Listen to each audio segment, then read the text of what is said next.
Hello everybody, it's a second Anti-Venom deck, and I wanted to bring you this deck because it's one of my best performing decks in a while, and I went on a really long win streak in Conquest, also in Ranked as well. Yeah, it's a deck that has two main and one sub ways to win. I would say if you get one of the two ways to win in the early stages, then you can't really lose. So the first card is Quicksilver. This is a Wiccan deck. So you want to play Quicksilver in here because we only have 12 slots in our deck, and with only 12 slots there is not a lot of cards we can play, so we want to play a 1-drop, and Quicksilver always starts in your hand. So the second one is Pixie, and Pixie is one of the two main lines. You want to play Pixie on 2, of course, and if possible, Mobius on 3. This will allow you to get a lot of 6-drops out early, also have a lot of power out early, which makes it almost impossible to lose for you. And then the second playline is Psylocke. Like I said, this is a Wiccan deck, and if you get Psylocke out on 2, you can play Wiccan on 3, and this will make you win the game most of the time. Also, there is the possibility to play Anti-Venom on 3 as well. The sub playline, I guess, is Valentina. We play Luke Cage in here because of Anti-Venom. So Valentina is, in my opinion, a good card to play here because she gives you 4 cost with -3 power. If you play Luke Cage, that's 6 cost at 4 power, which is really strong. You can play, of course, any tech card here. Maybe Shadow King is good as well. Then we play Luke Cage, like I said, because of Valentina and also of Anti-Venom. Luke Cage is good against a lot of decks, also good in this deck because of Anti-Venom. And yeah, he is a good core card, and if you play these 2 cards, you shouldn't drop him here. He makes it also impossible to lose to most of the clock decks. Then we have Mobius. He is a pair with Pixie. Play him on 3. If you have him, even if you don't have Pixie, I would prefer to play him over Luke Cage most of the games, because the meta right now depends on cost reduction. There is a lot of bounce with Beast and stuff, so yeah, really good tech card as well. Then we have Speed, one of the cards you can change for whatever you want. I went for the power route in this deck, but you can also go more tech heavy.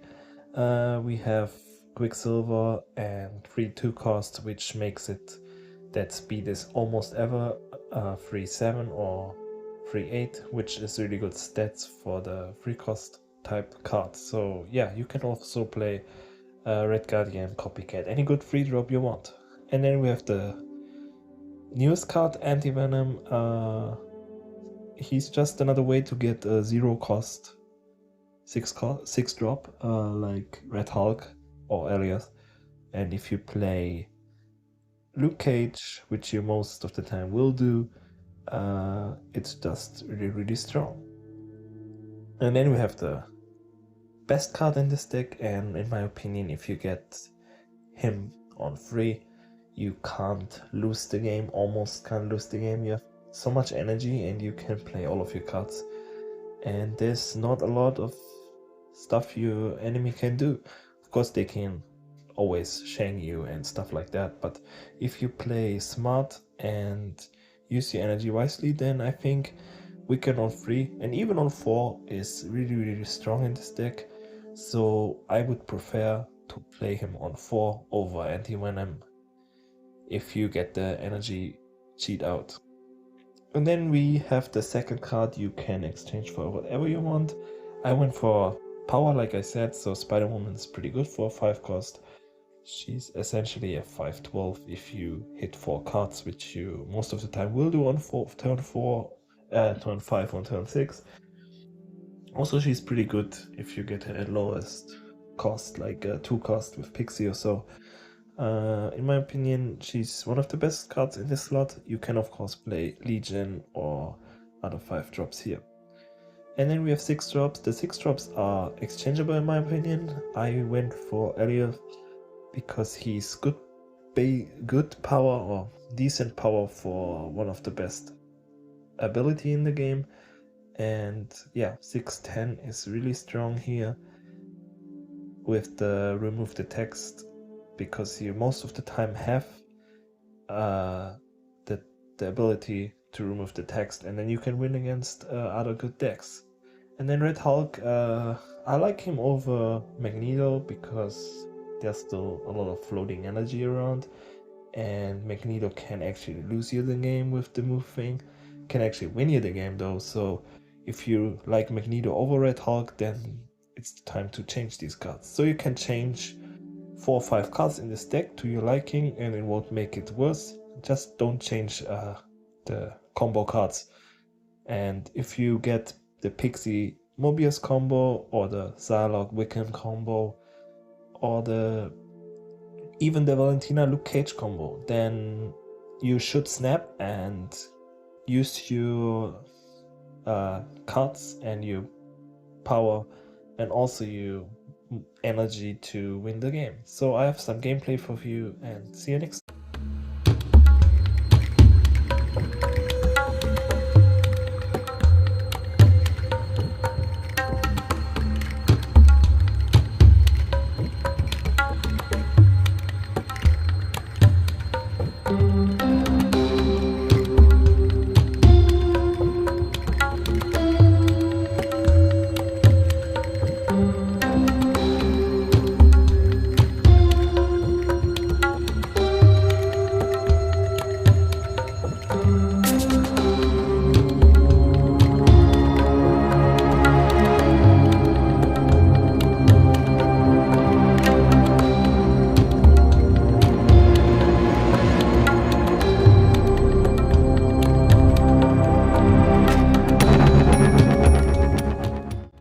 So in this game I got the perfect draws. I got Pixie and Mobius out and then even got Wiccan on 4, but I got even luckier and got the Red Hulk here, which secures me the left location in most of the games. This game was a zoo game, which was a little bit scary because I knew he's gonna play Ultron on the right, but I snapped and had to get priority somehow. I went for the speed cage play here because it will give me prio with the double power. I knew he couldn't get the prio back, so I got the prio with these 2 cards and played Alioth on the right. This was a pretty easy 8 cuber, and this will happen a lot of games if you get prio and then Alioth at 6, because you get a lot of power with reduced cards on your other lanes.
this game was not really spectacular, but it was just really good draws. It shows you how much power you can get out of turn 4 or 5.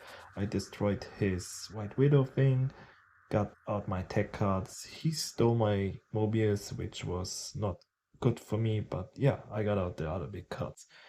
He will leave here, so yeah, I showed you this deck and I hope you can win with it as much as I do, and I hope you can leave down a comment below and tell me what you think about this deck. So see you next time.